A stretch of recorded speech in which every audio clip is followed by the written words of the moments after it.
আসসালামু আলাইকুম সবাই, কেমন আছেন? আমি আপনাদেরকে একটা ঘটনা শেয়ার করব। এটা হচ্ছে আমার নিজের চোখ দিয়ে দেখলাম। আমি একটা কাজে ক্যানিগঞ্জ গেছিলাম। তো ক্যানিগঞ্জ থেকে আসার সময় আমি যেহেতু পুরান ঢাকায় থাকি, আমি চিন্তা করলাম বাবাজার ব্রিজে জ্যাম হইতে পারে, আর যেহেতু ইফতারের সময় হয়ে গেছে, আমি যেহেতু বাসায় ব্যাক করব, সেজন্য আমি বসিলা হয়ে আসতেছিলাম। তো বসিলা ব্রিজের আগে একটা ভদ্রলোক রাস্তা পার হচ্ছিল। তো রাস্তা পার হওয়ার সময় একটা রিক্সা তাকে ধাপ করে লাগাই দিল। লাগাই দেওয়ার পরে তার হাতের এখানে লাগছে, হাতের এখানটায় লাগছে, এই যে এখানটায় লাগাতে এখানটা কেটে গেল।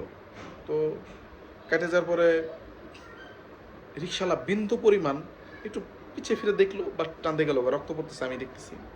আমি চাচার একটু সান্ত্বনা দিলাম। তো আমি রিক্সাওয়ালাকে ফলো করলাম বাইক দিয়ে।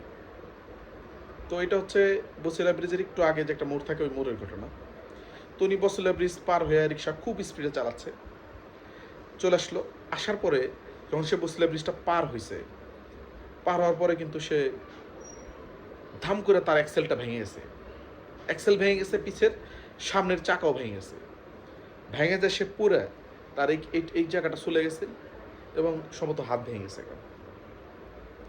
এখন আমি একটা জিনিস অনুধাবন করলাম, আমরা চলতি পথে মানুষের অ্যাক্সিডেন্ট হইতে পারে, যেহেতু বাইক চালাই, গাড়ি চালাই, বা মানুষের একটা ক্ষতি আমার দ্বারা অজান্তে হয়ে যেতে পারে। ক্ষমা চাওয়া যে কত বড় আল্লাহর রহমত, এটা চিন্তাই করা যায় না। এটা আমি বাস্তবে করতে দেখলাম। মানুষের যদি আপনাদের নিজের অজান্তে কোনো ক্ষতি হয়ে যায়, ক্ষমা চায় নেবেন। দেখছেন, ওখানে যদি সে ক্ষমা চাইতো ওই রিক্সাওয়ালা ওই ভদ্রলোকের কাছে, আমার মনে হয় না তার এই অ্যাক্সিডেন্টটা হইতো।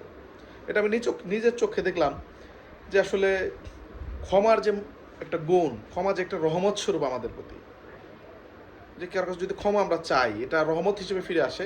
আর ক্ষমা না চাইলে এটা আযাব হিসেবে ফিরে আসে। ক্ষমা না চাইলে আযাব আইব, এটা একদম দেখলাম। আসলে এটা কিন্তু জীবনে অনেক বড় একটা শিক্ষা, যদিও ঘটনাটা খুব সিম্পল, আমার চোখের সামনে ঘটলো।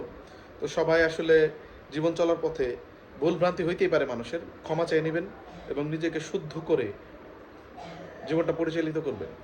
আমার মনে হয় এভাবে আপনারা নিজেও ভালো থাকবেন, নিজের পরিবারও ভালো থাকবে, সবাই ভালো থাকবে। আসলে আমার এই ভিডিওটা যদি আপনাদের ভালো লাগে, লাইক কমেন্ট শেয়ার করতে পারেন। সবার জন্য শুভকামনা রইল, সকল জীবের কল্যাণ হোক। Tata, bye bye.